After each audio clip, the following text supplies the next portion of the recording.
Welcome to the House of Hypertrophy. It's estimated creatine sales exceed over $400 million per year, and that Americans consume over 4 million kilograms of the supplement per year. Creatine is hyped up quite a bit for helping muscle and strength gains, to the extent some people wonder about this. Today we're going to be exploring the most up-to-date scientific research on whether creatine is worth your money or a waste of money for helping you build muscle and strength. Let's dive in.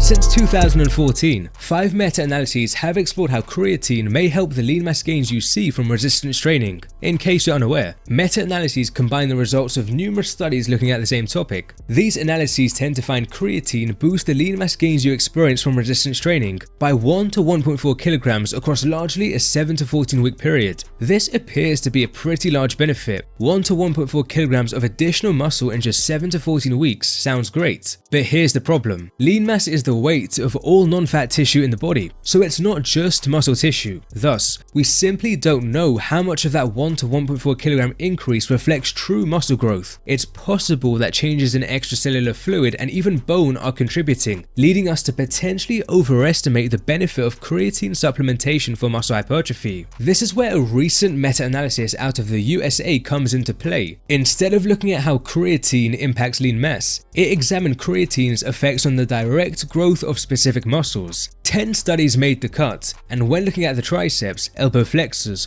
quadriceps, and hamstrings, creatine supplementation produced a 0.10 to 0.16 centimeter greater increase in muscle thickness compared to taking a placebo. Is this 0.10 to 0.16 centimeter boost in muscle thickness impressive? The researchers measured the effect size of these results. Effect sizes are simply a measure of how big or small an effect is. The overall effect size was 0.11, which is considered to be trivial. That is, less than small. Thus, we can say creatine supplementation only trivially boosted the growth of these muscles. Having said this precise sentence, there is an important consideration. The descriptive terms associated with a given effect size were created by Jacob Cohen in the later part of the 20th century, who developed them for the behavioral and social sciences. As some researchers have suggested, the use of these in the sports science world may not necessarily be justified. Even with this in mind, an effect size of 0.11, no matter how you slice it, isn't all that impressive, and it's not truly something to get excited about. The researchers did actually perform separate analyses on younger and older adults. When doing this, the beneficial boost in muscle thickness was increased for the younger adults. The effect size rose to 0.23. For the older adults, there was pretty much no beneficial boost in muscle thickness from creatine. The effect size was 0.06. Therefore, this analysis indicates older adults may not experience as much muscle building benefit from creatine compared to younger adults. Now that we've detailed the main findings in this new analysis, we must acknowledge its shortcomings. There were only 10 studies, 4 on younger adults and 6 on older adults. This is notable since there might actually be wide variation in how people respond to creatine.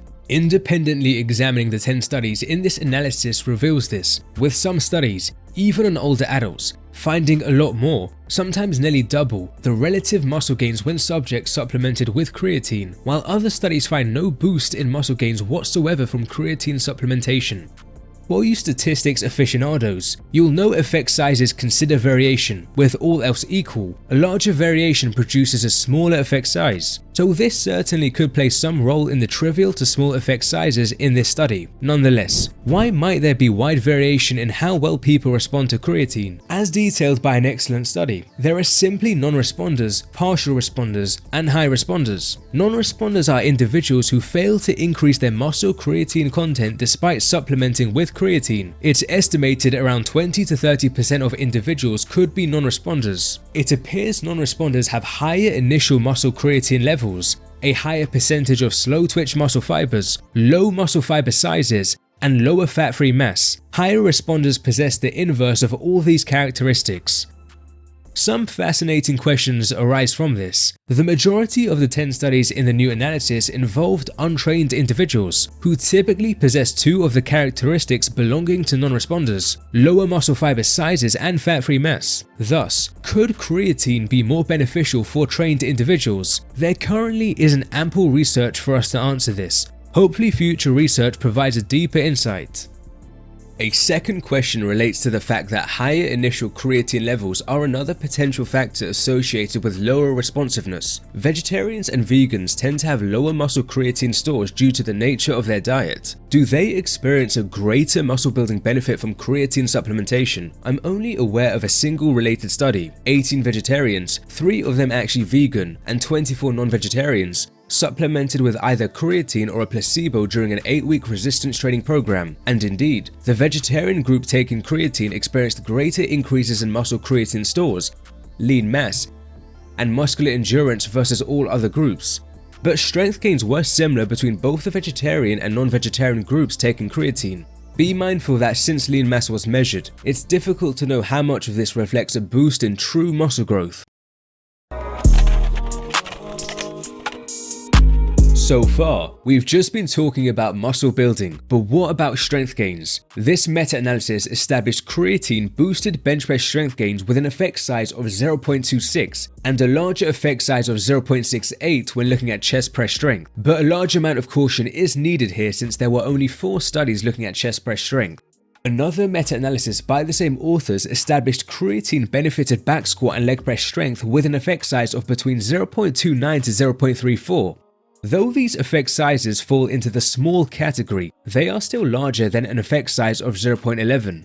Again, it may not necessarily be appropriate for us to use Cohen's thresholds, but another analysis provides us with more useful numbers. Specifically, this analysis found supplementing with creatine boosted leg press strength by 3.25 kilograms and chest press strength by 1.74 kilograms. There was a non-significant loss of 0.44 kilograms for leg extension strength, as well as a non-significant boost in biceps curl strength by 0.47 kilograms. Granted, these numbers were derived from studies purely conducted on older adults, so they may not necessarily apply to younger folks. Nonetheless, all in all, somewhat comparable to the creatine hypertrophy data, the effects of creatine supplementation on strength are mixed, and there likely is wide variation between people, but for the most part, the population effects are certainly not massive. Perhaps we're only talking about a few additional kilos on some of your lifts.